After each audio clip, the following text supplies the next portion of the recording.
ಈಗ ಭಾರತ ದೇಶದಲ್ಲಿ 2006ರಿಂದ ಆಹಾರ ಸುರಕ್ಷತಾ ಕಾಯ್ದೆ ಫುಡ್ ಸೇಫ್ಟಿ ಆ್ಯಕ್ಟ್ ಜಾರಿಯಲ್ಲಿದೆ.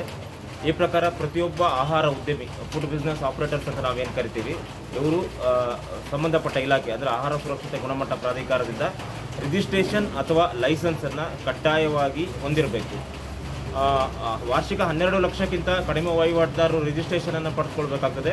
12 ಲಕ್ಷಕ್ಕಿಂತ ಅಧಿಕ ವಹಿವಾಟುದಾರರು ಲೈಸೆನ್ಸನ್ನು ಪಡ್ಕೊಳ್ಬೇಕಾಗ್ತದೆ. ಇದರ ಮುಂದುವರಿದ ಭಾಗವಾಗಿ 2017ರಿಂದ ಕಡ್ಡಾಯವಾಗಿ ಪ್ರತಿಯೊಬ್ಬ ಆಹಾರ ಉದ್ಯಮಿಗೆ ಆಹಾರ ಸುರಕ್ಷತಾ ತರಬೇತಿ ಅಂದರೆ ಫಾಸ್ಟ್ಯಾಗ್ ಟ್ರೈನಿಂಗ್ ಅಂತ ನಾವೇನು ಹೇಳ್ತಿದ್ದೀವಿ, ಇವತ್ತು ಸಿದ್ದಾಪುರದಲ್ಲಿ ಏನು ಟ್ರೈನಿಂಗ್ ನಡೀತಾ ಇದೆ, ಇದು ಕಡ್ಡಾಯ ತರಬೇತಿ ಆಗಿರ್ತದೆ.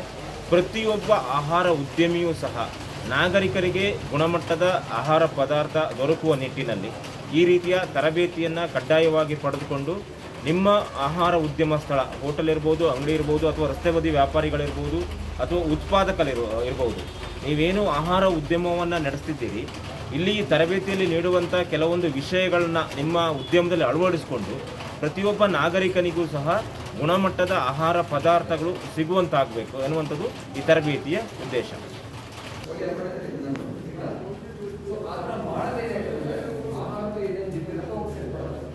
ಅಡುಗೆ ಮಾಡ್ತಾ ಮಾಡ್ತಾ ಜಿದ್ದು ವಾಪಸ್ ಬಿಡೋಲ್ಲ ಊರಲ್ಲಿ ಜಿದ್ದು ಮಾತ್ರ ಬಿಡುತ್ತಾ ಪೇಂಟ್ ಬಿಡಬಹುದ? ಆ ಪೇಂಟ್ ನಾಚಿನ ರಾಸಾಯನಿಕ ಆಹಾರದಲ್ಲಿ ಬಿಡುತ್ತೇನೆ ಪಾಯ್ಸನ್ ಆಗ್ತದೆ. ಅದಕ್ಕೆ ನಾವು ನೋಡಿದ್ರೆ ದೂರದಲ್ಲಿ ಕೊಡಬೇಕು. ಮೂರನೇದು ಇದರಲ್ಲಿ ರೂಫ್ ಇಲ್ಲ ಸೀಲಿಂಗ್ ಅಂತ ಹೇಳ್ತೀವಿ. ಆ ಸೀಲಿಂಗ್ ಕೆಳಗೆ ವೈರಿಂಗ್ ಪೈಪಿಂಗ್ ಇದ್ರೆ ಪರವಾಗಿಲ್ಲ, ಇರ್ಬೋದ ಇರೋದಿಲ್ಲ. ಯಾಕೆ ಇರ್ಬಾರ್ದು? ಇದ್ರೇನೆ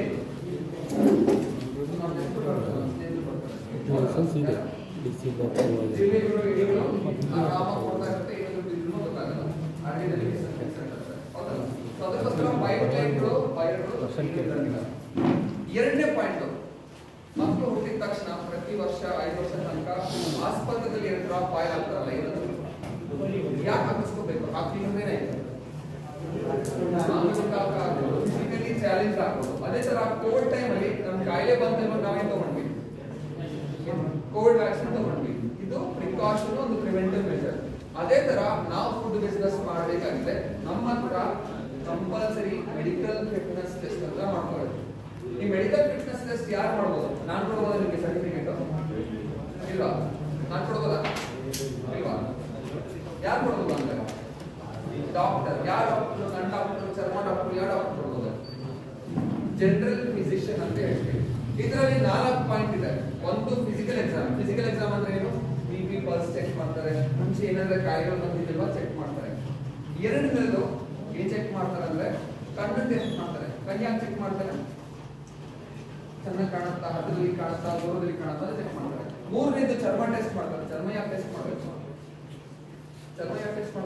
ಏನಾದ್ರು ಕಾಯಿಲೆ ಇದೆಯಾ, ಮೆಡಿಸಿನ್ ಅಲರ್ಜಿ ಆಗುತ್ತಾ, ಫುಡ್ ಅಲರ್ಜಿ ಆಗುತ್ತಾ ಅಂತ ಟೆಸ್ಟ್ ಮಾಡ್ತಾರೆ. 4ನೇದು ವ್ಯಾಕ್ಸಿನೇಷನ್.